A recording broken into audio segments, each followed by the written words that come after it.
ਉਹਨਾਂ ਦੇ ਘਰ ਵਿੱਚ ਰਹਿਣਾ ਐਸਾ ਗੁਰਮੁਖ ਭਾਗੀ ਪਾਈਏ। ਸਤਿਗੁਰਾਂ ਦੇ ਬਾਣੀ ਦੇ ਪ੍ਰਕਾਸ਼ ਕਿਉਂਕਿ ਬੱਚਿਆਂ ਦੇ ਕਾਰਜ ਹਰੇਕ ਗੁਰਮੁਖ ਪਿਆਰਾ ਨਾਨਕ ਨਾਮ ਲੇਵਾ ਕੋਟ ਲੈਂਦਾ ਹੈ ਬਾਣੀ। ਜਿਨ੍ਹਾਂ ਨੇ ਬਾਣੀ ਦੀ ਕੋਟ ਲੈ ਲਈ ਆਪ ਸਿਖਾ ਕੇ ਕਿਉਂ ਜੋ ਗੁਰਚਰਨੀ ਸਿੱਖ ਪੜ੍ਹਦੇ ਗੁਰਸਿੱਖਾਂ ਦੇ ਵੱਡੇ ਭਾਗਤਾ ਨੇ ਉਹ ਗੁਰੂ ਦੇ ਚਰਨਾਂ 'ਚ ਆਪਣਾ ਸੀਸ ਆਪਣਾ ਮੱਥਾ ਲਾਉਂਦੇ। ਇਸ ਕਰਕੇ ਸਭ ਤੋਂ ਵੱਡੇ ਭਾਗ ਗੁਰਸਿੱਖਾਂ ਕੇ ਜੋ ਗੁਰਚਰਨੀ ਸਿੱਖ ਪੜ੍ਹਦੇ। ਸੋ 12 ਤੋਂ ਪਹਿਲਾਂ ਅਰਦਾਸ ਹੋ ਜਾਣੀ ਹੈ ਤੇ ਆਪਾਂ ਨੂੰ ਚਾਹੀਦਾ ਇਹ ਹੈ ਸਤਿਗੁਰਾਂ ਕੋਲ ਆ ਕੇ ਬੈਠੇ ਆਪਣੇ ਸਰਹੰਦ ਨਵਾਬ ਇਹ ਨਹੀਂ ਕਹੇ ਇਹ ਜਹਾਂਗੀਰ ਬਾਦਸ਼ਾਹ ਜਿਹੜੇ ਉਹਦਾ ਗਵਰਨਰ ਹੁੰਦਾ ਸੀ ਔਰ ਉਸ ਤੇ ਇੰਨੀ ਕਿਰਪਾ ਹੋਈ ਗੁਰੂ ਰਾਮਦਾਸ ਮਹਾਰਾਜ ਜੀ ਦੀ। ਉਹ ਨਾ ਦਿਨੇ ਸੌ ਸਕਦਾ ਸੀ ਨਾ ਰਾਤ ਸੌ ਸਕਦਾ ਸੀ। ਕੰਧਾਂ ਨੂੰ ਮੱਥੇ ਮਾਰਦਾ ਹੁੰਦਾ ਸੀ ਕਿ ਮੈਨੂੰ ਕਿਤੇ ਨੀਂਦ ਆ ਜਾਏ।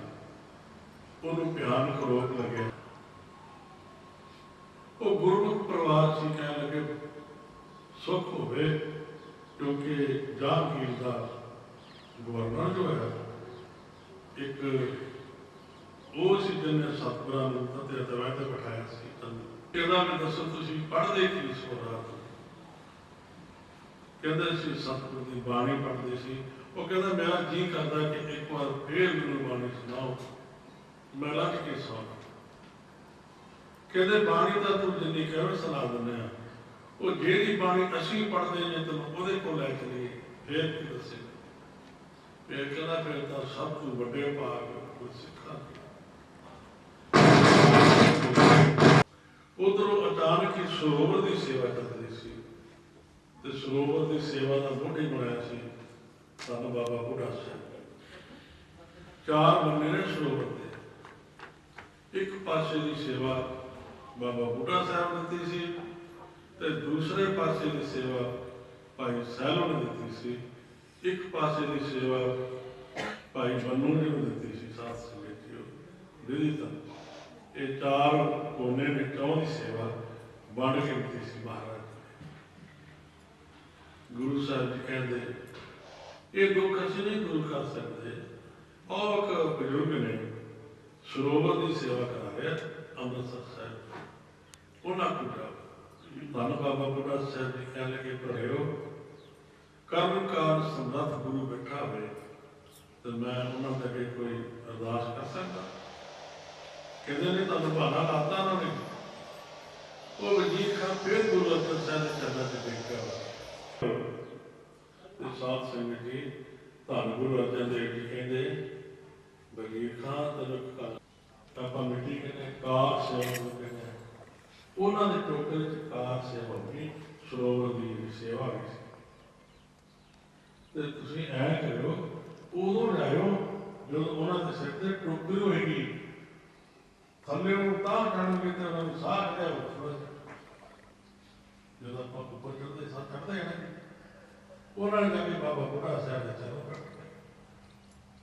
ਬਾਬਾ ਬੁੱਢਾ ਸਾਹਿਬ ਕਹਿਣ ਲੱਗੇ ਬਾਹਰ ਨੂੰ ਇੱਧਰ ਨਾ ਕਰੋ ਤੇ ਬਾਬਾ ਬੁੱਢਾ ਸਾਹਿਬ ਦੇ ਸਿਰ ਤੇ ਭਰਿਆ ਟੋਕਰਾ ਸੀ। ਉਹ ਵਜੀਰ ਖਾਨ ਦੇ ਜੋਰ ਕਾਰਜ ਜਿਹੜੇ ਨਾ ਸਤਿਗੁਰ ਆਪ ਕਰਦਾ ਹੈ, ਮਨੁੱਖ ਦੇ ਹੱਥ ਵਿੱਚ ਨਹੀਂ ਹੈ। ਨਾਨਕ ਸਤਿਗੁਰ ਤਿਨਾ ਮਨਾਇਆ ਹੈ।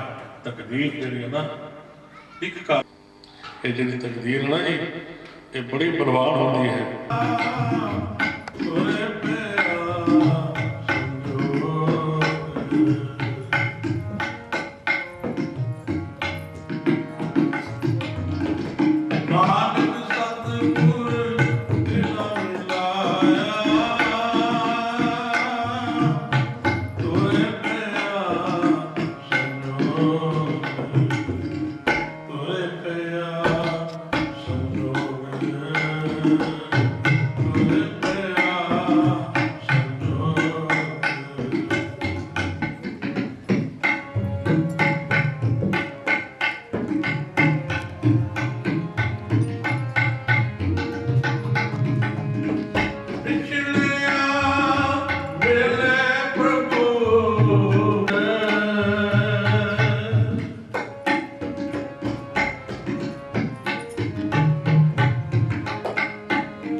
ਤੁਰੇ ਪਿਆ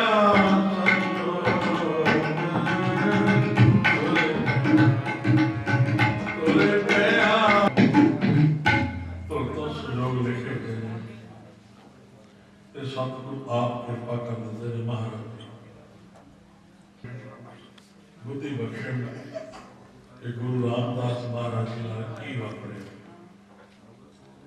ਸਤਿਗੁਰਾਂ ਦਾ ਨਾਂ ਹੀ ਸੀ ਸਭ ਤੋਂ ਪਹਿਲਾਂ। ਕਈ ਵਾਰ ਸੰਗਤ ਨੂੰ ਪੁੱਛੀਦਾ ਵਾ ਕਿ ਗੁਰੂ ਰਾਮਦਾਸ ਜੀ ਦਾ ਪਹਿਲਾ ਨਾਂ ਕੀ ਸੀ, ਕਿਉਂਕਿ ਆਪਾਂ ਇਤਿਹਾਸ ਨਹੀਂ ਪੜ੍ਹਦੇ, ਨਵੇਕਲੇ ਹੋ ਗਏ। ਪੁਰਾਤਨ ਸਮੇਂ 'ਚ ਜਿਹੜੇ ਬਜ਼ੁਰਗ ਸੀ ਨਾ ਜੀ, ਆਪਣੇ ਬੱਚਿਆਂ ਨੂੰ ਕਹਾਣੀਆਂ ਸਾਖੀਆਂ ਸੁਣਾਇਆ ਕਰਦੇ ਸਨ।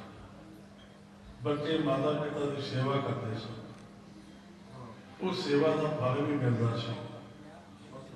ਗੁਰੂ ਰਾਮਦਾਸ ਮਹਾਰਾਜ ਜੀ ਦਾ ਪਹਿਲਾ ਨਾਮ ਸੀ ਭਾਈ ਜੇਠਾ ਜੀ। ਕੀ ਨਾਮ ਭਲਾ ਬੋਲੋ ਭੈਣੋ? ਭਾਈ ਜੇਠਾ ਜੀ। ਜੇਠਾ ਕਹਿੰਦੇ ਨੇ ਵੱਡੇ ਨੂੰ, ਕਹਿੰਦਾ ਜੀ ਜੇਠਾ ਪੁੱਤ ਹੈ, ਵੱਡਾ ਹੈ। ਸਤਿਗੁਰੂ ਗੁਰੂ ਰਾਮਦਾਸ ਮਹਾਰਾਜ ਦਾ ਪਹਿਲਾ ਨਾਮ ਜੇਠਾ ਹੈ। ਅਜੇ ਕੁਝ ਸਾਲਾਂ ਦੇ ਹੋਏ ਨੇ ਮਹਾਰਾਜ ਜੀ, ਕੁਝ ਸਾਲਾਂ ਦੇ ਹੋਏ ਆ ਤੇ ਇਹਨਾਂ ਦੇ ਪਿਤਾ ਜੀ ਜੋਤੀ ਜੋਤ ਸਮਾ ਕੇ ਨੇ ਅਰਦਾਸ ਜੀ, ਆਖੋ ਸਤਨਾਮ ਸੀ। ਜੋਤੀ ਜੋਤ ਸਮਾ ਕੇ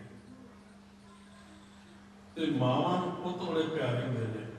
ਕਿਤੇ ਮਾਂ ਦਾ ਕਲੇਜਾ ਦੇਖੋ, ਕਿਤੇ ਪੁੱਤਰ ਤੋਂ ਬਗੈਰ ਇੱਕ ਖਿੰਡ ਨਹੀਂ ਰਹਿ ਸਕਦੀ ਮਾਂ, ਪੁੱਤਰ ਤੋਂ ਬਗੈਰ। ਤੇ ਹੁਣ ਗੁਰੂ ਰਾਮਦਾਸ ਜੀ ਵੱਡੇ ਹੋ ਗਏ ਥੋੜੇ ਜਿਹੇ, ਤੇ ਸਕੂਲ ਵਿੱਚੋਂ ਪਤਾ ਕਰਕੇ ਆਈ ਆ, ਇੱਕ ਨਾਲ ਗੁਰ ਦੀ ਰੂੜੀ ਹੈ, ਇੱਕ ਕਾਇਦਾ ਖਰੀਦਿਆ ਪੁੱਤਰ ਵਾਸਤੇ ਕਿ ਕੱਲ੍ਹ ਨੂੰ ਮੈਂ ਆਪਣੇ ਪੁੱਤਰ ਨੂੰ ਸਕੂਲ 'ਚ ਪਾ ਕੇ ਆਉਣਾ ਵਾ, ਗੁਰੂ ਰਾਮਦਾਸ ਮਹਾਰਾਜ ਨੂੰ ਥੋੜ੍ਹਾ ਪੜ੍ਹਾਉਣਾ ਵਾ। ਇਹ ਰਾਤ ਸਾਰੀ ਲਾਗੀ ਤਿਆਰੀ 'ਚ ਬੱਚੇ ਦੇ ਕੱਪੜੇ ਤਿਆਰ ਕੀਤੇ ਨੇ, ਕਾਪੀ ਲਿਆਂਦੀ ਜਿਹਨੂੰ ਕਾਇਦਾ ਕਹਿੰਦੇ ਆ, ਕਲਮ, ਇੱਕ ਗੁੜ ਦੀ ਰੋੜੀ। ਪੁਰਾਤਨ ਸਮੇਂ 'ਚ ਸ਼ਗਨ ਹੁੰਦਾ ਸੀ। ਤੇ ਸਾਧ ਸੰਗਤ ਜੀ ਸਵੇਰੇ ਬੱਚੇ ਨੂੰ ਪੜ੍ਹਨ ਭੇਜਣਾ ਗੁਰੂ ਰਾਮਦਾਸ ਜੀ ਮਹਾਰਾਜ ਜੀ। ਉਸੇ ਰਾਤ ਨੂੰ ਗੁਰੂ ਰਾਮਦਾਸ ਮਹਾਰਾਜ ਦੀ ਮਾਤਾ ਵੀ ਚਲਾਣਾ ਕਰਦੀ ਹੈ। ਪਿਤਾ ਜੀ ਪਹਿਲਾਂ ਕਰਕੇ ਤੇ ਮਾਤਾ ਜੀ ਵੀ ਚੜਾਈ ਕਰਕੇ ਗਏ। ਜਿਸ ਬੱਚੇ ਨੂੰ ਫਿਰ ਲੋਕ ਪਤਾ ਕੀ ਕਹਿੰਦੇ ਨੇ, ਇਹ ਅਨਾਥ ਹੋ ਗਿਆ ਹੈ, ਪਰ ਇਹ ਨਹੀਂ ਪਤਾ ਕਿ ਇਹ ਦੀਨ ਦੁਨੀਆ ਦਾ ਮਾਲਕ ਬਣਨਾ। ਥੋੜਾ ਜਿਹਾ ਧਿਆਨ ਨਾਲ ਇਤਿਹਾਸ ਸੁਣਿਓ। ਮੈਂ ਬਹੁਤ ਸਿੱਧੇ ਸਿੱਧੇ ਸੁਣਾ ਰਿਹਾ, ਕਾਹਲੀ ਵੀ ਨਹੀਂ ਕਰ ਰਿਹਾ, ਕਿਉਂਕਿ ਆਪਾਂ ਨੂੰ ਟਾਈਮ ਹੈ ਸੌਣ ਵਾਸਤੇ। ਗੁਰੂ ਰਾਮਦਾਸ ਮਹਾਰਾਜ ਦਾ ਜਿਹੜਾ ਨਾਨਕਾ ਘਰ ਸੀ ਨਾ ਜੀ, ਇਹਨਾਂ ਦਾ ਨਾਨਕਾ ਘਰ ਉੱਥੇ ਸੀ ਜਿਸ ਨਗਰ ਦੇ ਵਿੱਚ ਗੁਰੂ ਅਮਰਦਾਸ ਮਹਾਰਾਜ ਜੀ ਨੇ ਪ੍ਰਕਾਸ਼ ਧਾਰਿਆ ਸੀ। ਉਸ ਪਿੰਡ ਦਾ ਨਾਂ ਹੈ ਬਾਸਰ ਕੇ ਗਿੱਲ। ਗਿੱਲ ਕਹਿੰਦੇ ਨੇ ਜ਼ਿਆਦਾ ਬੋਲ ਵਾਲੇ ਨਗਰ ਦੇ ਲੋਕ ਉੱਥੇ ਰਹਿੰਦੇ ਸਨ ਤੇ ਨਾਲ ਗਿੱਲ ਜੁੜ ਗਏ। ਜਿਹੜਾ ਨਾਨਕਾ ਪਰਿਵਾਰ ਸੀ ਗੁਰੂ ਰਾਮਦਾਸ ਮਹਾਰਾਜ ਦਾ, ਉਹ ਵੀ ਜ਼ਿਆਦਾ ਅਮੀਰ ਨਹੀਂ ਸੀ ਤੇ ਨਾਨੀ ਨੂੰ ਤਰਸ ਬਣਾਇਆ। ਉਹ ਲਾਹੌਰ ਚੂਨਾ ਮੰਡੀ, ਲਾਹੌਰ ਮਹਾਰਾਜ ਦਾ ਜਨਮ ਹੋਇਆ ਨਾ ਗੁਰੂ ਰਾਮਦਾਸ ਜੀ ਦਾ, ਚੂਨਾ ਮੰਡੀ ਜਨਮ ਹੋਇਆ ਮਹਾਰਾਜ ਦਾ।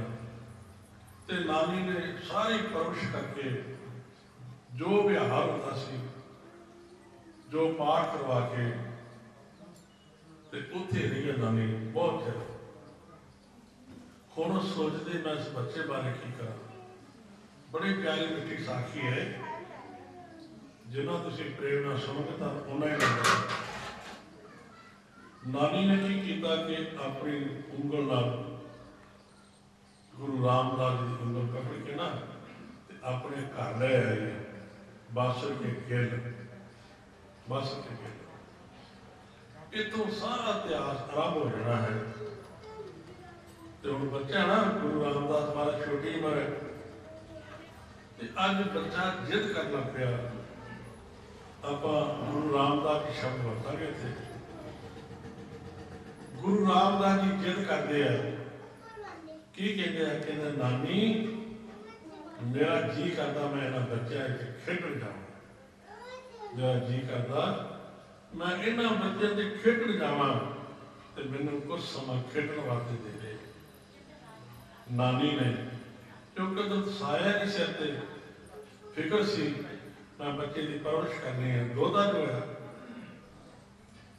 तो जो गुरु रामदास महाराज जी बच्चों को खेडन जाते हैं ना जी, सुनो ध्यान नाल, खेडन जाते हैं गुरु रामदास महाराज जी तो बच्चों दी मावां नूं पता लग गया, बच्चों दी मावां नूं पता लग गया वा ये गुरु रामदास महाराज जी बच्चा जो आ रहा ना किते आपां इहदे मत्थे ना लग जाए।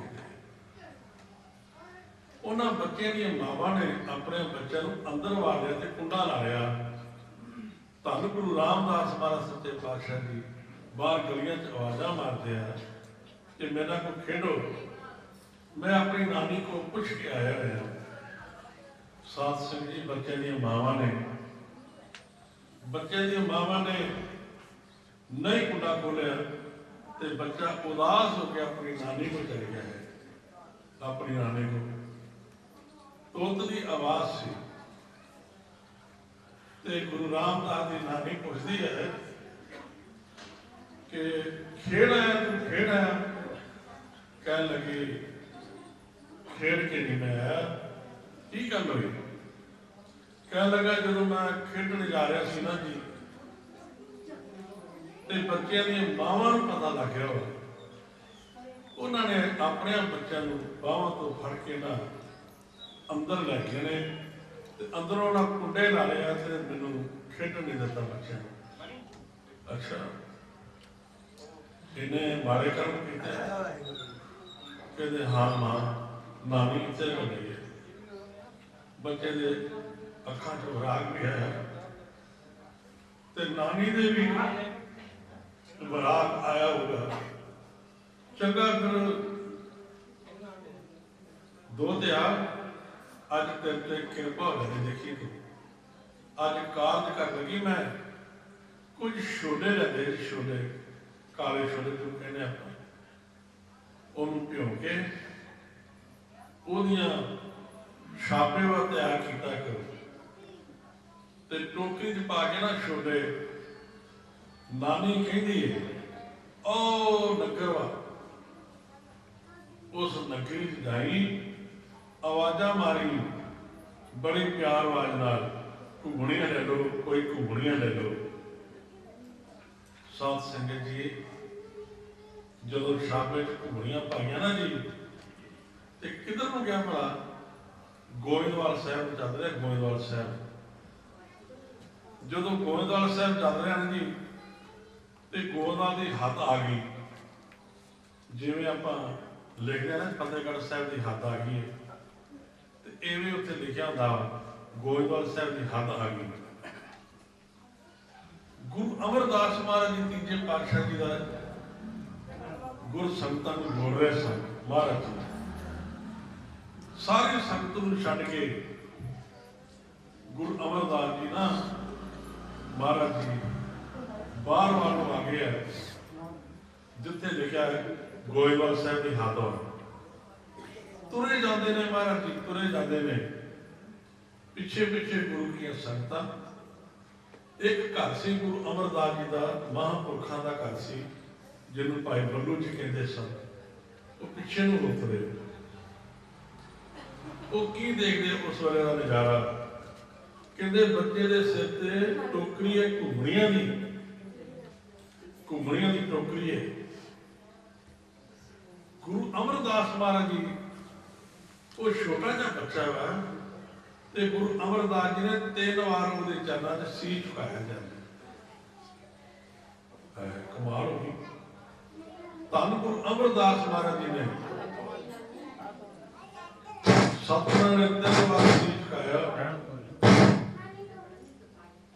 थोड़ी जी मन की टिकाव बख्शो, साडे पिता 3 बार सी झुकाया, आख्या भाई बल्लू महापुरख आ गया दीन दुनिया का मालिक, जिन्हें गुरु नानक साहब की गुरगद्दी संभालनी है, ਅੱਜ ਪਹਿਲਾਂ ਸੀਟ ਘਾਤਾ ਨੂੰ ਅਸੀਂ ਆਖੋ ਸਤਨਾਮ ਸ੍ਰੀ ਵਾਹਿਗੁਰੂ।